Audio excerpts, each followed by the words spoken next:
Seuss getting canceled. The children's book publisher says it will stop releasing 6 of his books. They're not going to publish any more of them over what critics call racist and insensitive imagery. And the company is conceding the portrayals were hurtful. President Biden also dropped any mention of Dr. Seuss from the Read Across America Day proclamation, an event celebrated today on what would have been the author's birthday. You're watching Outnumbered. I'm Harris Faulkner. Here today, my co-host Emily Campagno. Tommy Lahren, host of No Interruption on Fox Nation. Leslie Marshall, syndicated radio host and Fox News contributor. And in the virtual center seat today, Charlie Kirk, founder and executive director of Turning Point USA. Leslie, let's talk about Democrats canceling themselves. You know, what Tommy is saying is absolutely right. How far is this going to go? And it will spread, as Charlie said too, because sooner or later you're going to offend somebody because your sensibilities and your opinions are going to be different than what they expect you to think, right? Joe Biden, if you don't vote for me, you're not black, right? I mean, Van Jones getting canceled by the left because he said things about Donald Trump's accomplishments as president. Have you seen some of the things they're saying about Van Jones? And he's like a really middle-of-the-road type of guy normally. I mean, he is pretty liberal. We'll give him that. But, Leslie, this is toxic for your party as it is for anybody else. But I think it's funny, actually, because I've experienced this myself. This past year, guys, go Google it, there was a effort by conservative organizations to cancel me, boycott my radio show, advertisers, get me fired from this very network. And I guess I have a backbone, Tommy, because I'm still standing, right? But the bottom line is, cancel culture isn't something new. The catchphrase might be something new. Let's look at Dr. Seuss, for example. Years ago, we had Tom Sawyer and Huckleberry Finn for a time period, and To Kill a Mockingbird off the shelves of libraries in certain school districts because of material they found in words, racial slurs, that they found offensive to their educational population. Also, A Little House on the Prairie, Native Americans were up in arms the way Native Americans were depicted. Some of those books were removed from the curriculum of the school. This is not Democrats canceling Dr. Seuss. This is the Dr. Seuss organization and its publicist removing some books that they find hurtful specifically to African American and Asian American children. They made this decision. So if this is cancel culture, Dr. Seuss is canceling themselves. They have sought with teachers, administrators, and specialists in these areas because they want to put the best forward for the children of America in the classrooms and at home. Welcome back.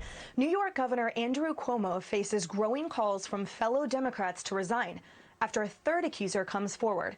At the same time, the state's attorney general has launched an investigation into the sexual harassment allegations against Cuomo.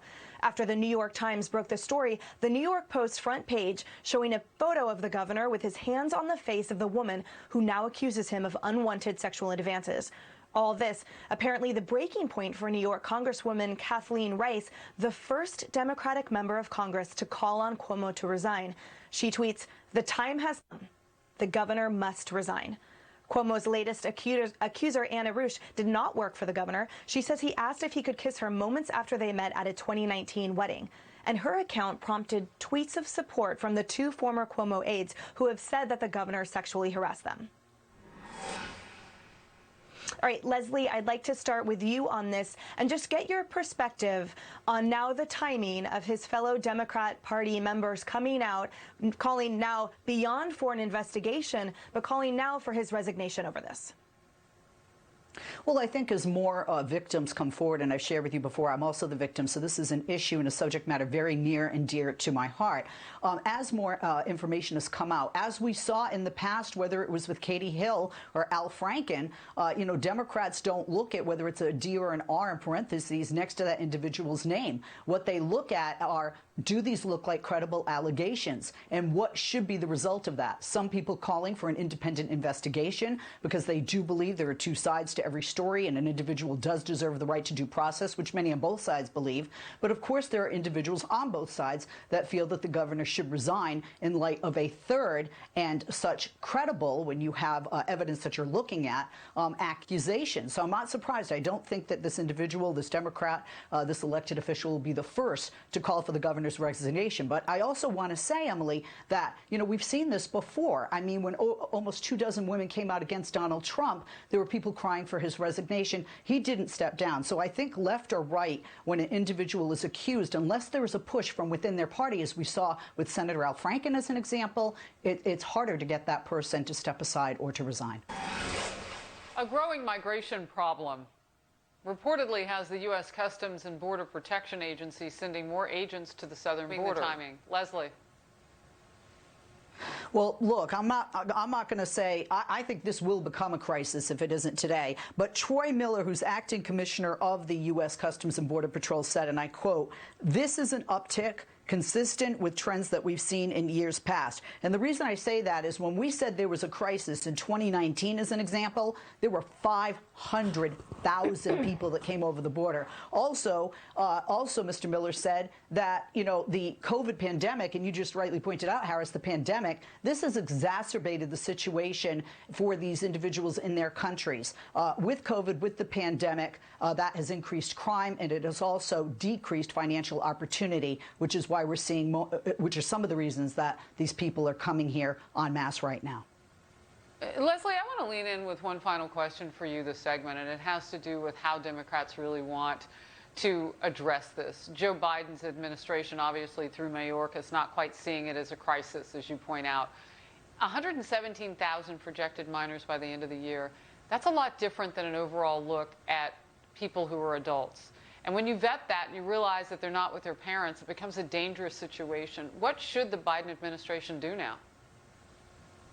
Well, you have to remember, Harris, I mean, one of the reasons that was, one of the big three issues for voters, and especially for Democratic voters, is immigration and changing immigration policies from the former administration in the past 4 years. So now Joe Biden has to, and he's already begun, to keep those promises, which is we have antiquated asylum laws that need to be changed. One, we have facilities that they did not feel that were adequate, and they're building those and changing those. That's not going to be done overnight.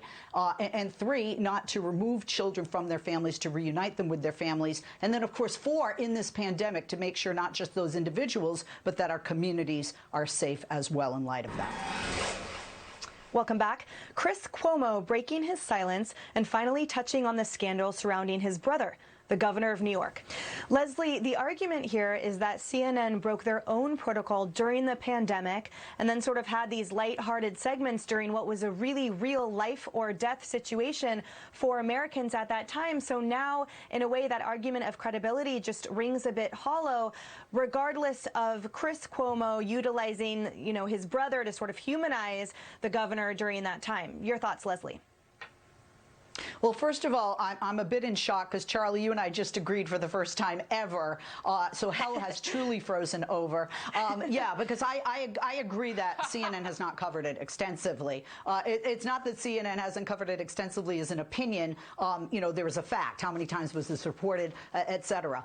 Look, being lighthearted during the pandemic, not a good idea. Understand at that time when Governor Cuomo was having daily press briefings, his brother brought him on for a light segment. I've had my brothers on my radio show for a lighter Fun Friday kind of segment. But I have to say that Chris Cuomo is right not to interview his brother on this issue, although the rest of the network should and must and cover it. And that's because there is a true conflict of interest. He would not be able to be truly unbiased. And quite frankly, I don't think I would be able to either if it were a family member, close friend, or someone I love. California can't order schools to return to in-person instruction, but state officials can offer a lot of money to do just that. California's public schools could get more than $6.5 billion if they return to in-person instruction by the end of March, according to a new agreement between Governor Gavin Newsom and the state's Democratic lawmakers. The deal would not require all students and staff to be vaccinated before returning to the classroom, nor would districts need approval from teachers' unions to reopen schools. Leslie.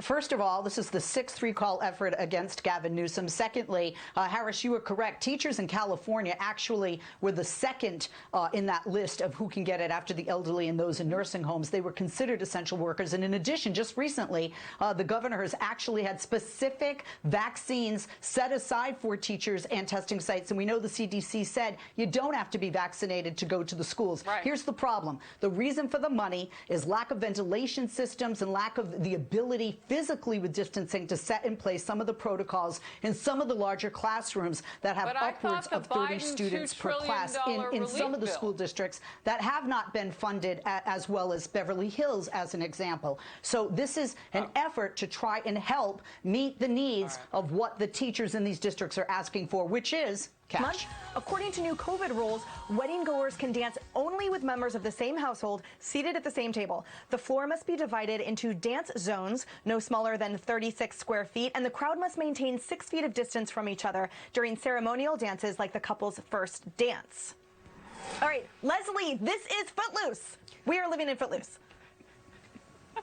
Okay, don't be shocked, don't faint. This is crazy. Are you kidding me? I mean, first of all, 150 people should not be gathering, okay? And by the way, if 150 people are gathering, they're not going to listen to the rules, and we don't need rules for this. And by the way, just to say, I'm a great dancer, or at least I think I am after a few cocktails. No, you are. Nice. You are. Tommy, how is this even enforceable?